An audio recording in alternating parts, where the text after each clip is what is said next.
In the Sir John Soane Museum Library in London, there is a book by Giovanni Battista Piranesi.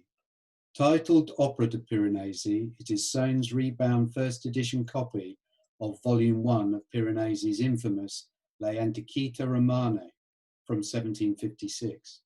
It is an extremely well-thumbed book that is fox-stained throughout, but one engraved page illustration in particular has been studied much more intensively than any other. The page is in fact worn thin by countless hands.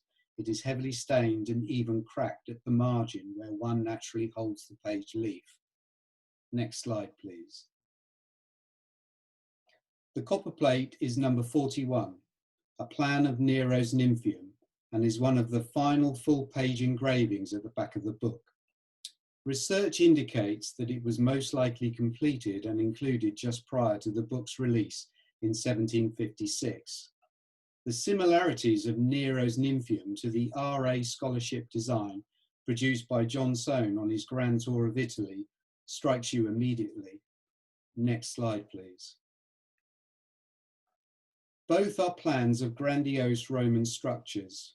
Both have two dominant title blocks rendered as antique stone fragments, and both use inscriptions of serif-less letter forms. Soane's design for a parliament building for Britain was in response to his brief set by the tutors at the RA, and he duly exhibited the work in the Royal Academy Summer Exhibition of 1779. And it is Soane's design for our British Senate House that was previously recognised as the earliest known example of a deliberate near-geometric serif-less letter form that leads directly to the first sans serif metal typefaces of the 19th century. Although Soane did not produce this drawing himself, it was drawn up based upon his sketches by an Italian draftsman.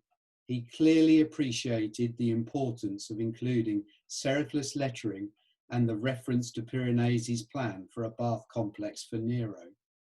Next slide, please. But why was Soane so clearly fascinated with Piranesi's Onioniana letter forms?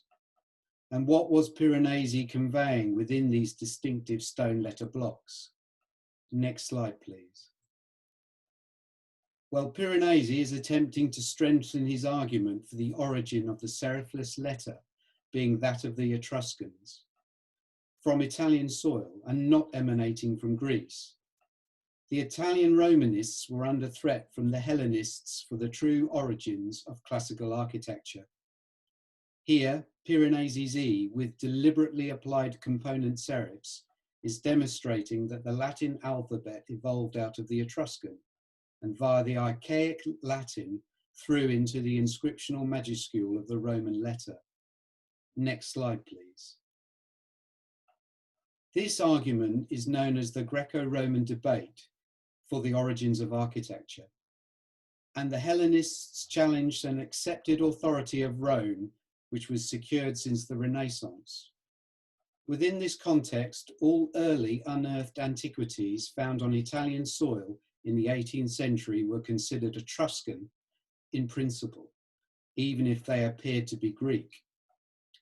And importantly, the serif-less inscriptional letters they contained were considered the primitivist primal forms and the foundation of civilized language. Next slide, please. By the 1780s, a young Soane confidently ignores what has become a tired debate of the 1750s and 60s and adopts the serif-less letter as the purest inscriptional form for his own Soanean neoclassical architecture.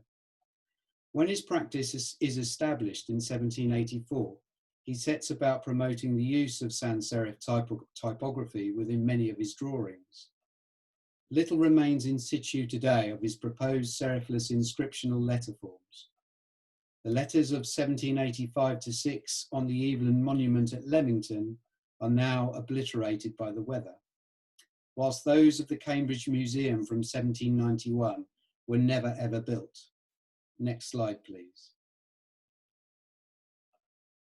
Those on the Norwich Castle Jail extension from 1789 were likely inscribed in serif-less letters above the entrances, but the building was demolished in the mid-19th century.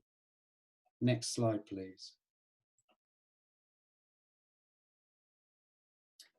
The Norwich Jail was designed around the same time as the Langley Lodges, also in Norfolk, for Sir Thomas Beauchamp Proctor, with the final design above dated 1790. Next slide, please. And they remain still in existence today. They are very much in the Soanian style of serifless letter forms, with a wide T based upon a square, a near full circle O, an equilateral V, and bullets between the words. Next slide, please. So, through the work of Soane and his contemporaries in the arts, such as John Flaxman, the use of this start block letter continued, up until the influx of the Egyptian artifacts in 1805 and the Egyptomania of the early 19th century. This generates the need for the commercially availability of a metal typeface to represent the antique. Final slide, please. And by 1816, William Caslon IV creates 2 lines English-Egyptian, and the sans serif, with its obvious visual strengths, comes to predominance through the 19th century in representing the modern and ultimately the commercial-driven world of the 20th century. Thank you.